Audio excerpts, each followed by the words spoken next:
আসসালামু আলাইকুম, সবাই কেমন আছেন? আশা করি সবাই অনেক ভালো আছেন। আমিও আপনাদের দোয়া আলহামদুলিল্লাহ অনেক ভালো আছি। আজকে দেখাবো আমাদের গ্রামের কিছু জমিগুলোতে কি চাষ করি, কি ফসল আবাদ করি সেগুলোই দেখাবো। যেহেতু আমি গ্রামে সবসময় আসি না, সেই জন্য ভিডিওটা করা। তো এবার যেহেতু এসেছি, তো ভিডিওর মাধ্যমে আমাদের সবাইকে আমি আমাদের গ্রামে দেখাবো, আর আমরা গ্রামে কি চাষ করি সেটাও দেখাবো। আমাদের জমিটা প্রায় আমাদের বাড়ি থেকে প্রায় 1-1.5 ঘন্টা দূর আমাদের জমিটা। তো সে এত দূর গিয়ে আমাদের জমি চাষ করতে হয়, আর চাষ করেই খেতে হয়।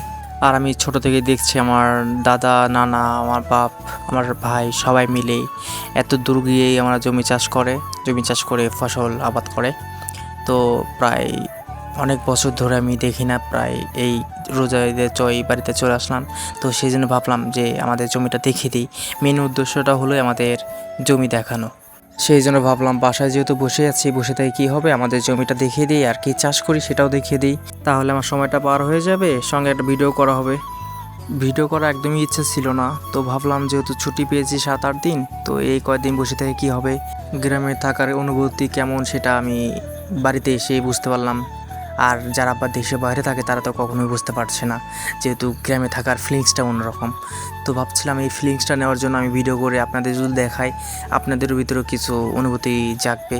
অনুভূতিটা তখনই হয় যখন বাড়িতে আসি, আর যারা বাইরে থাকে তারা তো কখনোই বুঝতে পারে না অনুভূতি কী জিনিস।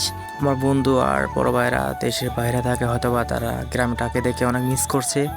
তো তাদের জন্য অন্তর থেকে ভালোবাসা এবং দোয়া রইল। আজকের এই ভিডিওটা শুধু আমার ফেসবুক ফ্রেন্ডদের জন্য। তো আজকে শুধু তোমাদের জন্য, আমার এই গরমের মধ্যে যাচ্ছে আমাদের জমি দেখানোর জন্য, আর আমরা কী চাষ করি সেটা দেখাবো। তো সেই জন্য বেশি বেশি লাইক, কমেন্ট এবং শেয়ার করবা, আর আমাকে বেশি বেশি সাপোর্ট করবা। সাপোর্ট না করলে আগানো যায় না, আর একজনের সাপোর্ট না হলেও কখনো কিছু করা যায় না। সো সেই জন্য দুইজনকে সাপোর্ট করলে আগানো যাবে, সাকসেস হওয়া যাবে। ঠিক আছে, তো মাথা রাখবেন, সাপোর্ট করলে সাপোর্ট পাওয়া যায়। ভাই এই অনলাইন জগতে ভাই সবাইকে সাপোর্ট করবেন এবং ভালোবাসা দিবেন। দেখতে দেখতে চলে আসলাম আমাদের ক্ষেতে, যেখানে আমরা কাঁচামরিচ, বিদেশি ঘাস, এভরিথিং সব কিছু চাষ করি। সেই জমিতে চলে আসলাম। তো অনেক কথা বলেছি, বড় কথাটা হলো ভাই এই অনলাইন জগতে যদি কাউকে যদি সাপোর্ট না করি তাহলে আগানো যাবে না। তো সেই জন্য সবাইকে সাপোর্ট করবেন এবং ভালোবাসা দিবেন। আর একটা কথা, সেটা হলো আপনারা হয়তো বা ভাবছেন যে আমি রেগুলার কেন এত বিদেশি ঘাসের কথা বলি। ভাই বিদেশি ঘাসের কথা বলবো না তো কী বলবো? ভাই আমরা যদি কাঁচামরিচ আবাদ করি তাহলে দেখা যাচ্ছে হাফ কেজি 20 টাকা, ঠিক আছে। আর সেখানে যদি আমরা বিদেশি ঘাস যদি চাষ করি তাহলে দেখা যাচ্ছে আমরা 1 আটি 10 টাকা বিক্রি করতে পারছি, তাহলে 10 আটি 100 টাকা, ঠিক আছে। এটা কোনোতে কেজিতে বিক্রি করা হয় না, এটা এখানে আটি হিসাবে বিক্রি করা হয়। সাজেশন একটাই দিব, যদি বেশি লাভ করতে চাও তাহলে বিদেশি ঘাস করো, আর যদি কম লাভ করতে চাও তাহলে কাঁচামরিচ আছে, পেঁয়াজ আছে, রসুন আছে, এইসব চাষ করো, তাহলে কম লাভে ভালো হবে। আর যদি বেশি লাভ করতে চাও তাহলে বিদেশি ঘাস করতে পারো, ঠিক আছে। কথা বলতে বলতে অনেক দূর চলে আসলাম, তারপরও এখন দেখা যাচ্ছে আমাদের জমি আসলো না। কৃষ্ণ আসবে না, আমাদের জমিটা অনেক দূরে। আমার পা লাগিয়ে গেছে ভাই, গরম রোদ। তারপরও দেখছি আমাদের জমি কতটা দূর, আরও কতক্ষণ সময় লাগবে সেটা বারবার দেখছি, বিরক্ত হচ্ছি। তারপরও শুধুমাত্র আপনাদের দেখার জন্য এই যে আমাদের জমির সামনে চলে আসলাম। প্রায় ঘাস করেছি আমরা, এখানে রসুন করেছি, পেঁয়াজ করেছি, আলহামদুলিল্লাহ সব কিছু করেছি আমার ফ্যামিলির সবাই মিলে। আমি করি না, আমি থাকি বাইরে। আপনারা হয়তো ভাবছেন যে আমি বাইরে থাকি না, অথচ কোথায় থাকি, গাছের আগায়। আরে ভাই না না, আমি থাকি ঢাকায়। আমি আমার ওয়াইফ মিলে জব করি আর বাড়িতে টাকা পাঠাই। তো দেখতে দেখতে আমাদের জমিতে চলে আসলাম, অনেক সাধনা অনেক কষ্টের পরে। মুখে একটা হাসি দেখছেন, তো অবশ্যই তো মুচকি মুচকি হাসি। তারপরও কিসের জন্য ভাই, খুশি হব না কেন? ঈদের পর থেকে আলহামদুলিল্লাহ এবার ভালোই ঘাস বিক্রি করা হচ্ছে, ভালোই ইনকাম হচ্ছে, ভালোই লাভ হচ্ছে। তো সেই জন্য হাসছি, আর আপনাদেরকে খুশিতে ভিডিও করে দেখাচ্ছি।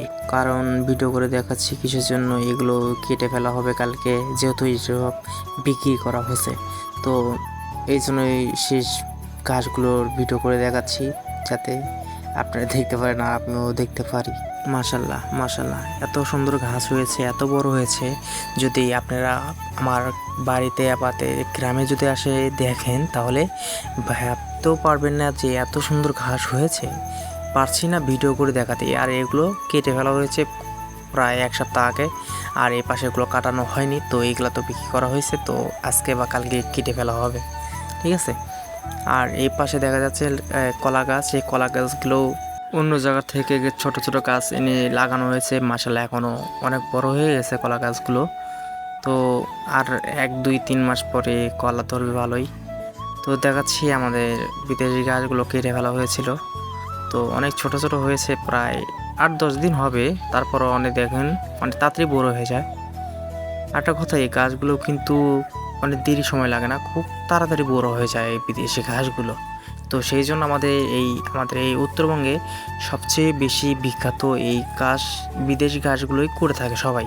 এক সময় দেখা যেত এই বিদেশি ঘাস আমাদের এই উত্তরবঙ্গে কেউ চিনতই না, আর এই 2025 সালে আমাদের এই উত্তরবঙ্গে এই বিদেশি ঘাসটা এত জনপ্রিয় হয়েছে যে আমাদের মানে সেটা বুঝিয়ে বলতে পারবো না আমাদেরকে। আর এখানে দেখা যাচ্ছে এটা মরিচ গাছ, ছোট ছোট প্রায় 4-5 দিন বয়স হচ্ছে এই মরিচ গাছগুলোর। এটা আমাদের না, এটা হলো আমার পার্শ্ববর্তী কাকাদের। আর এটা হলো সিম গাছ, মাশাআল্লাহ অনেক ছোট ছোট সিম ধরেছে, বিদেশি না কিন্তু এটি দেশি সিম। এটি বিদেশি ঘাস বলতে বলতে দেশি সিমকেও বিদেশি বলে ফেলি, হাই রে যুগ, আর কি ভাষা কথা বলি আমি।